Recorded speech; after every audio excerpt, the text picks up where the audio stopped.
Assalamualaikum warahmatullahi wabarakatuh. Dan pada video kali ini, admin akan mencoba menceritakan kisah dari pembajakan pesawat Garuda 206, yaitu pesawat yang dibajak hingga masuk ke negara Thailand dan pada akhirnya melibatkan pasukan dari Kopasanda. Peristiwa tersebut dikenal dengan nama peristiwa Woyla. Kisah bermula di tanggal 28 Maret 1981, di mana pada saat itu pesawat Garuda Indonesia dengan nomor penerbangan 206 akan melakukan penerbangan dari Jakarta ke Medan. Dalam rute terbang tersebut, mereka akan transit terlebih dahulu di Palembang. Penerbangan tersebut menggunakan pesawat DJ-9 Woyla dan dijadwalkan akan terbang pukul 8 pagi hari. Kapten pesawat pada saat itu adalah Hirman Rante. Penerbangan pagi itu dari Jakarta menuju ke Palembang berjalan dengan lancar. Mereka tidak mengalami insiden apapun hingga sampai di Bandara Pelut Sipil Talang Betutu. Pada saat itu kondisi bandara cukup ramai. Pengamanan juga masih ala kadarnya pada masanya. Orang masih bebas keluar masuk bandara karena tidak adanya pagar pengaman. Cipto Harsono yang merupakan salah satu penumpang pada saat itu sedang menunggu transit dengan menikmati secangkir kopi. Semua keramaian itu menurut Cipto biasa saja, tidak ada yang aneh. Waktu transit pun habis. Ia kemudian naik pesawat dan lepas landas pada pukul 9.00. Di dalam pesawat Cipto kemudian bertemu dengan dua orang lainnya. Setelah berkenalan, mereka adalah Anwar dan Budianto. Di dalam pesawat itulah kemudian Anwar bercerita. Ia rupanya sangat gelisah melihat dua orang dengan gerak-gerik yang sangat mencurigakan. Satu di antara mereka membawa tas coklat. Ia sempat akan melapor ke petugas bandara, namun diurungkan karena terburu-buru naik pesawat. Setelah menunjukkan orang mana yang dimaksud, rupanya orang tersebut sempat ditawari kopi oleh Budianto, namun ia menolaknya. Budianto juga mengatakan orang itu memang sepertinya sangat tertutup. Namun hingga saat itu hanya Anwar yang merasa gelisah, sementara Cipto dan Budianto biasa saja. Pukul 9:05, pramugari kemudian membagi makanan. Dan tiba-tiba sekelompok orang langsung berdiri. "Jangan bergerak! Jangan bergerak! Siapa yang bergerak akan saya tembak!" Seketika itu juga orang-orang langsung ketakutan. Namun Cipto malah kebingungan. Ia bahkan mengatakan, "Dok, ini bercanda apa ya?" Seorang pembajak yang tidak sengaja mendengarnya langsung mengarahkan senjata ke arah dirinya. Namun Cipto masih bingung, tidak tahu harus berbuat apa. Namun ketika ia melihat granat yang dibawa, barulah Cipto mulai sadar bahwa mereka memang dalam keadaan berbahaya. Pukul 10:10, pesawat tersebut sudah sepenuhnya dikuasai oleh 5 orang pembajak yang semuanya bersenjata api. Dengan menodong senjata, mereka memerintahkan pilot untuk terbang ke Sri Lanka, tepatnya adalah di wilayah Kolombo. Namun pada saat itu pilot mengatakan bahan bakar pesawat tidak akan sampai ke wilayah tersebut. Dengan pertimbangan itulah, mereka merubah tujuan ke Penang, Malaysia untuk melakukan pengisian bahan bakar pesawat. Pada saat itu, Jakarta sudah menerima informasi pembajakan pesawat, namun masih belum mengetahui siapa pelakunya. Yang diketahui hanyalah para pelaku bisa menggunakan bahasa Indonesia. Sementara para pembajak, begitu sampai di Malaysia, mereka melepaskan seorang wanita yang sudah lansia, sekaligus menyampaikan apa yang mereka inginkan. Mereka menamai dirinya dengan Komando Jihad, meminta agar temannya segera dibebaskan. Teman yang dimaksud rupanya adalah penyerang dalam peristiwa Cicendo di Bandung.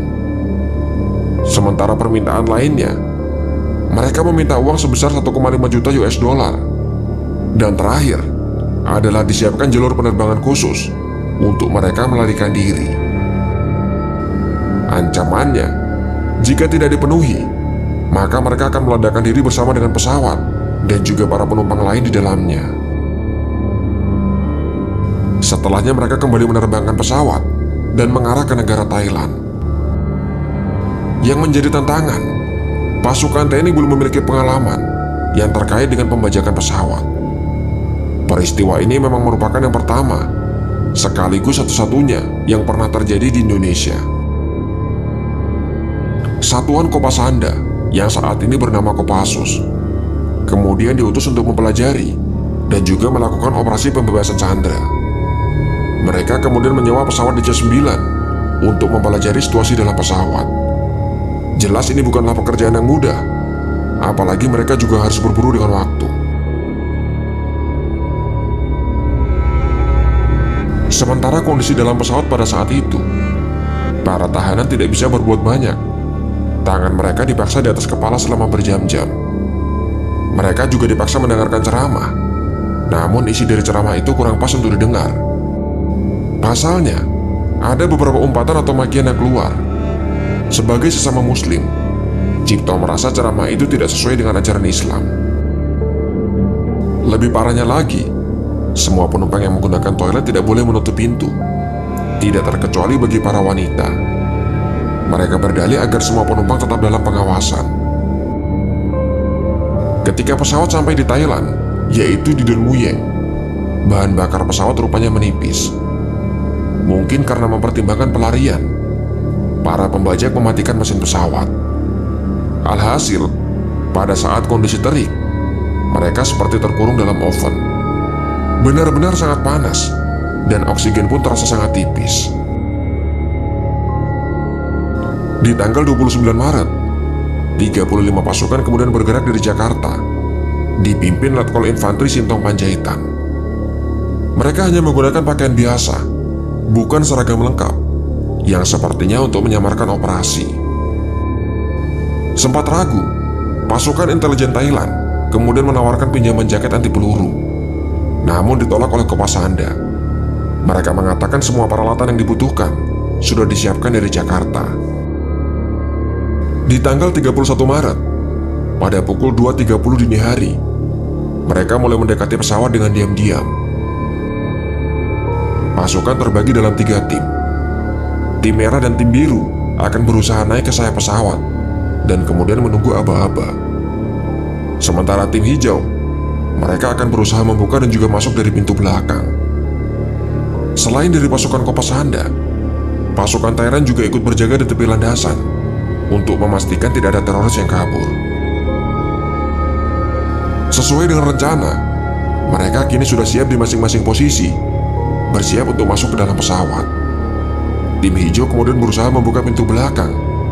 Di saat itu salah satu prajurit bernama Ahmad Kirang masuk dan langsung bertemu dengan salah satu anggota teroris. Tembakan pun langsung berbunyi. Anggota teroris itu langsung tumbang di tempat. Namun sialnya, Ahmad Kirang juga rupanya tertembak di bagian perut, tepat di bagian yang tidak terlindungi oleh rompi. Sementara di sayap pesawat, tim merah dan tim biru yang sudah berjaga di jendela langsung menembak 2 anggota teroris. Mereka pun langsung tumbang di tempat. Sebagian tempat yang sudah aman langsung dimanfaatkan oleh pasukan untuk mengeluarkan para penumpang. Namun tiba-tiba, seseorang muncul dengan melempar granat. Beruntung ia menarik pin granat tidak sempurna, sehingga gagal untuk meledak. Pasukan pun langsung menumbangkannya. Tinggal satu anggota teroris yang berusaha kabur di antara celah para penumpang. Namun pada akhirnya juga berhasil diamankan oleh pasukan Kopasanda. Seluruh penumpang pun kemudian dievakuasi. Di saat itulah baru diketahui bahwa ternyata pilot pesawat sudah ditembak oleh para teroris. Sehingga ada 2 orang yang menjadi korban, 1 pilot dan 1 anggota Kopasanda, yang keduanya langsung dilarikan ke rumah sakit. Namun pada akhirnya nyawa keduanya tidak tertolong. 1 orang yang tertangkap hidup-hidup rupanya merupakan otak dari pembajakan pesawat.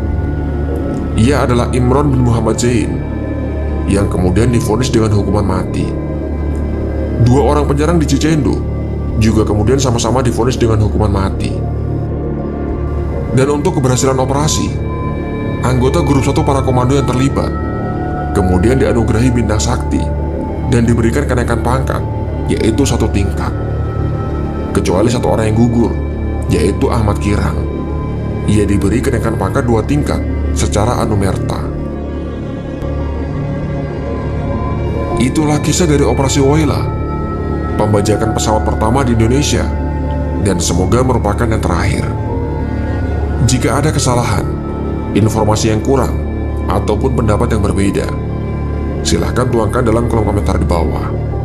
Sampai di sini video dari admin. Sampai jumpa kembali di video selanjutnya. Wassalamualaikum warahmatullahi wabarakatuh.